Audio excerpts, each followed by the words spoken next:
tout le monde képp ku jaar université de 2012 à maintenant wala de 2000 à maintenant bénéficier nga ci rappel boobu aux années 2000 au moment du système classique lu ñu wax ne APO approche par les objectifs da ngay ñëw dugg université boo defee requis si sa 2 ans ñu ne laal basan tëdd chaque année ngay inscrire doo jàngi après examen jot nga def sa examen redoublé kii du ñu la renvoyer mais avec le système LMD ñu ne boo defee 2 années passé wala dañu lay exclure ci université nga dem wuti ji leneen maintenant les jeunes sénégalais yoo xamante ni am nañ accès facile à la bourse ngay encaisser 30 000 francs manger coucher dormir fay location fay courant fay ndox manger à 50 francs ay 75 francs kii añ à 150 francs à l'époque mu nekk loo xamante ni moom moo di benn laisser aller les universités étaient devenues comme l'organisation était archaïque anarchique sous les campus social le campus social sous Sitor Ndour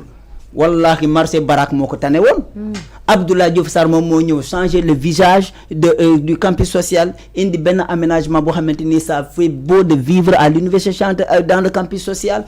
nga génne ci loolu étudiant ñu ne rappel la ñuy réclamer ñu ne la rappel boobu noonu autorité yi ñu ne mun ñoo fay étudiant bourse boo xamante ni xaalis boo xamante ni jamono jooju noonu nekkuñu étudiant ñun fenn laa d'accord ak étudiant yi autorité comme am na ñoo xamante ni dañoo échappé ñoom première partie étudiants yi jot nañ seen rappel ba pare xaw ma 515 la ñu doon wax. waaw 515. am na ñu jot ba pare parce que ñoom dañoo teel a jot seen orientation dañoo teel a inscrire ba ñu jot seen orientation dernière classe yoo xamante ni seen orientation dafa yéex a génn ñoom la ñu wax ni yéen jamono bi ngeen a réclamer nekkatoo la woon étudiant. mënuñu leen koo fay mais mu nga may ma maintenant foofu autorité mën nañu ne désormais à partir de maintenant. à partir de 2025 2026 du ñu fay rappel boo xamante ni étudiant bi nekkul étudiant. parce que là c'est oui d'accord non vas-y. bon Sagna moi je ne parle pas de bon en tout cas c'est des bourses que ce soit rappel ou autre c'est des bourses te lii ñu bëgg a def des réformes sans pour autant régler cas wu ñëpp parce que ñoom ils sont dans le cas hein ñi nga may wax nii lu ñu leen war a fay nu ñu leen ko fay. su fekkee ni yokk dafa amoon ñoom ñu bëgg a wàññi le gouvernement actuel là bëgg a wàññi te étudiants yi duñ leen yokkaloon il faut ñu fay leen ñoom ñëpp lu ñu leen yoreel ba pare su ko defee ñu ubbi waxtaan ak ñoom mais mënuma ñëw ni yow moment booy def nekkoo woon étudiant nekkoo woon nangam du ma la fay affaire u tappale la affaire u caaxaan la xam nga. il faut que Sénégal non il faut que les gens également aussi. jël seen loxo duut que fu mu méttee ñii il faut ñu wax leen dëgg parce que ñii du ñu fekk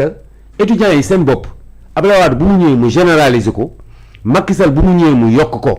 fa la ñu yem nu ñu régleel étudiants yi lépp nu ñu leen yoreel ba pare qu'il ouvre des négociations ñu jéem a seet xam nu ñuy wàññee nan la ñuy def bay wàññi fekkente ne attanuñu ko parce que man dama wax ni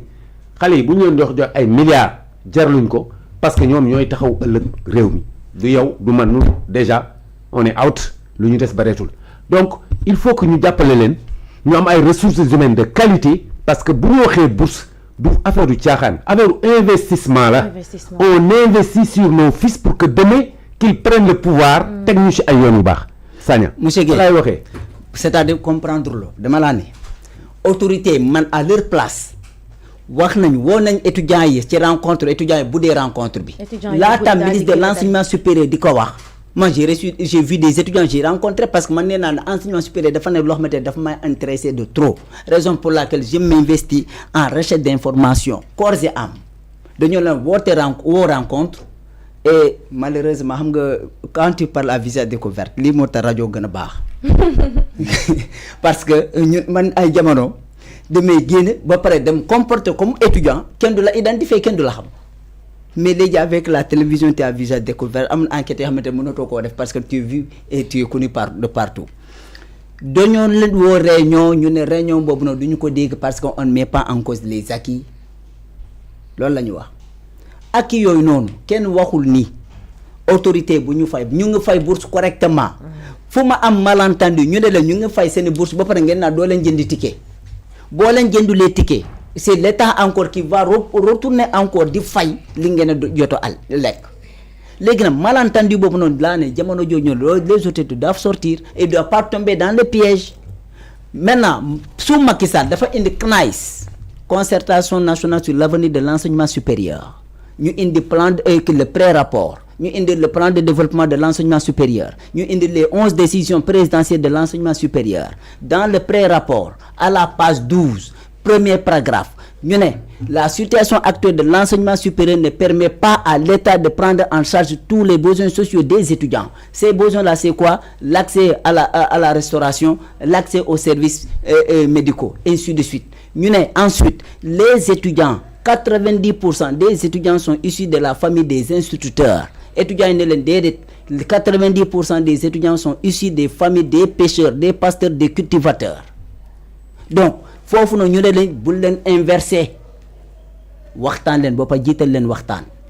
mais ñii waxtaan war nañ étudiants yi waxtaan étudiants ñoo buddee waxtaan bi mais d'accord ñoom tamit war ñoo nekk jusqu'au boutisme nañu ne d'accord du question que dañuy daw chantage étudiants yi du ñu lañ ci topp comme le recteur nekk di def voilà y a mort d'homme on suspend les amicales. C'est une décision folle du décision bu baax. C'est-à-dire maintenant ñoom dañoo war a ne d'accord comme situation bi tollu na nii benn partie échappé na ba jot bourse yooyu noonu mais la rentrée prochaine du ñu nangu ki nekkuloon étudiant nga accéder à loo xamante ne moom moo di à des rappels. Parce que le système LMD dit la licence benn diplôme la mën nga dem liggéey le système LMD dit dans le kii au Sénégal déficit d'infrastructure pédagogique déficit d'enseignants au niveau des facultés ñu ne la sélection master pour tous on entendait à l'époque sous Macky Sall les gens critiquaient les gens criaient ñu ne par force il faut mu am sélection am master est-ce que dégg nañ ko sous ce régime là on n'a pas entendu une grève boo xamante ne ñu ne ñun sélectionnons ñu master. D'accord. Donc mais tout le problème mooy ma terminer ci explication yi rek maintenant ci loolu laa ne autorité yi cette année c'est ma position je ne change pas là-dessus cette année dañoo war a fay ces rappels là ñu préparer davantage de la rentrée académique 2026-2027 wax étudiants yi nag ba pare préparer loo xamante ne moom moo di les chefs de la scolarité au niveau des facultés et les professeurs encadreurs ñu ne enseignement bi école du tëj yéen enseignants ngeen dem France wala ngeen dem à l'extérieur di jàngale foofu noonu di tardeel suñuy doom bëgg nañu mois d'octobre au plus tard le mois de novembre képp ku war a jaar master seen sélection seen examen pare ci biir mois d'août septembre octobre ngeen génne seen sélection novembre étudiants yi inscrire pour ñu mën a retrouver le calendrier universitaire. yow on parle le même langage. ça veut dire que man dama la actuellement nii amuñu lenn lu ñuy def lu dul terminer le paiement des rappels parce que mënoon na damay arrêter ñii duñu nangam donc ce serait de l'injustice terminer le paiement des rappels et ensuite ouvrir des concertations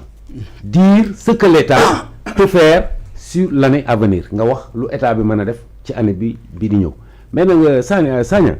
du ñuy waxante dëgg rek étudiants yi seen xeex yàgg na ko gouvernement c'est que ñii nu ñu ko appréhender moo xaw a doy waar. nan lañ ko appréhender ñoom. man étudiant du ma sonal di ma tiital may dem di wuti xaalis di ñëw di leen jox mais da nga fi fekk loo xam ne si gouvernement cette continuité la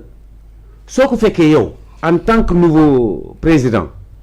régleel problème bi mu jeex nga toog ubbi yeneen concertation ni leen hey man kat tey bi ma ñëwee situation bi xam naa ni bu ma doon sama sago mu continue ma gën leen defal mais lii mënuma ko du ñuy def lii du ñuy def lii loolu mooy indi jàmm indi waxtaan ak ñoom loolu man je pense que ni c'est la meilleure solution te yow duñ la fi teg pour nga régler problème mu nit ñi en fait duñ la fi teg pour nga régler problème mu Sénégalais dawal ba sa bakkan di génne ndox mais yow yaa ni mën nga damay régler problème mu Sénégal yi dans 2 mois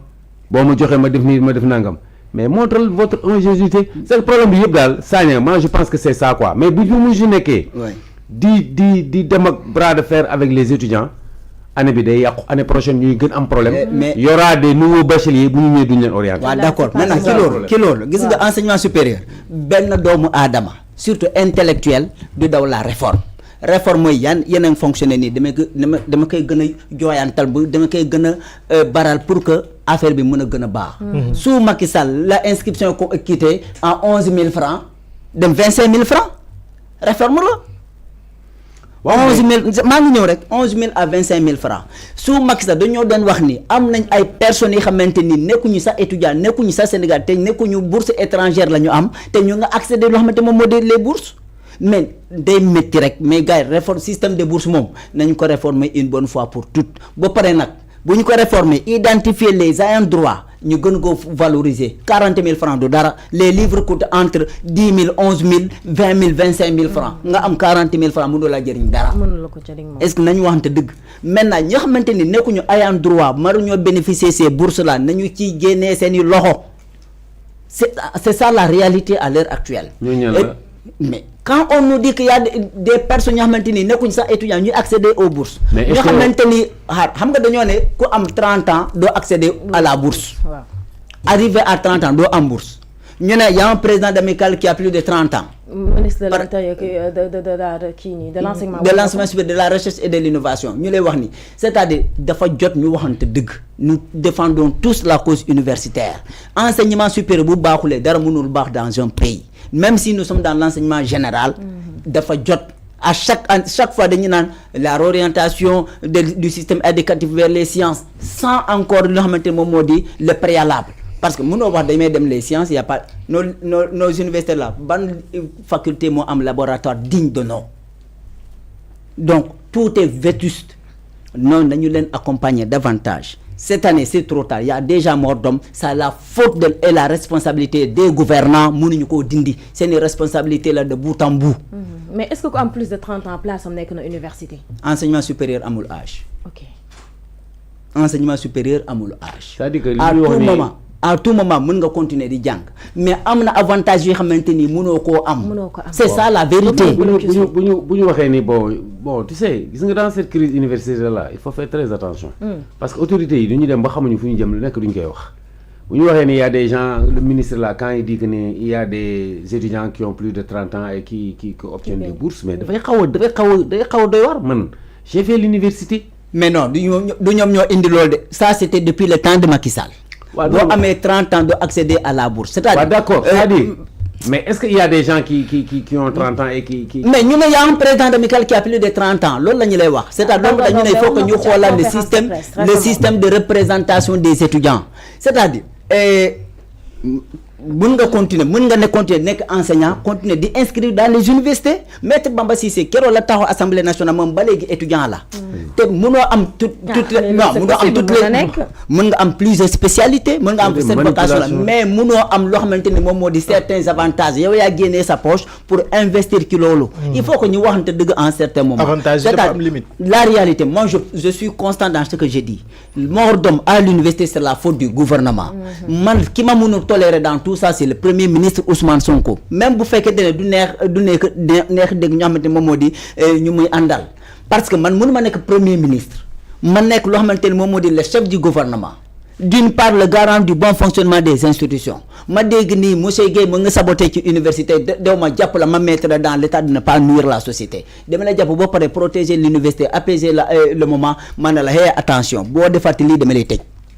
dañu lay joxe loo xamante moom moo di les autorités de la justice mais yow nga ne identifier naa ay nit dégg ngeen ni identifier ngeen ba pare ngeen bàyyi ba ñoom ñu atteindre son objectif parce que depuis qu'il y a mort d'homme ñoom atteindre bu fekkee ne am na ñoom atteindre nañ son objectif c'est là-bas qu'il y a une aberration totale lii seen faute là on ne doit pas en arriver là sur le régime ils nous ont vendu le changement la transformation systémique le développement et loo xamante ne moom moo di jëm loo xamante ni joxe espoir yaakaar au pays à la population sénégalaise université si la ñu bokk nañu leen mettre dans des conditions appropriées maximum d'apprentissage en toute quiétude waaye nag décision bu ñu ci war a jël nañu jiite loo xamante moom moo di la concertation cette année c'est trop tard il y a eu dafa am jéye am na ba pare mais dans les années à venir qu'il ait le courage dem loo xamante moom moo di assainir le secteur de la bourse les ayants droit ñu am le maximal bourse bi mun na dem ba 60 000 francs pour les licences le premier cycle mun na dem ba 80 000 francs jusqu'à 100 000 pour le second cycle mun na dem 150 000 pour le troisième cycle ça c'est ma position. D'accord, très bien soo amulee loo ci doole yaakaar ñi yëkkati jotaay parce que instant yi temps bi jeex na. waaw bon en fait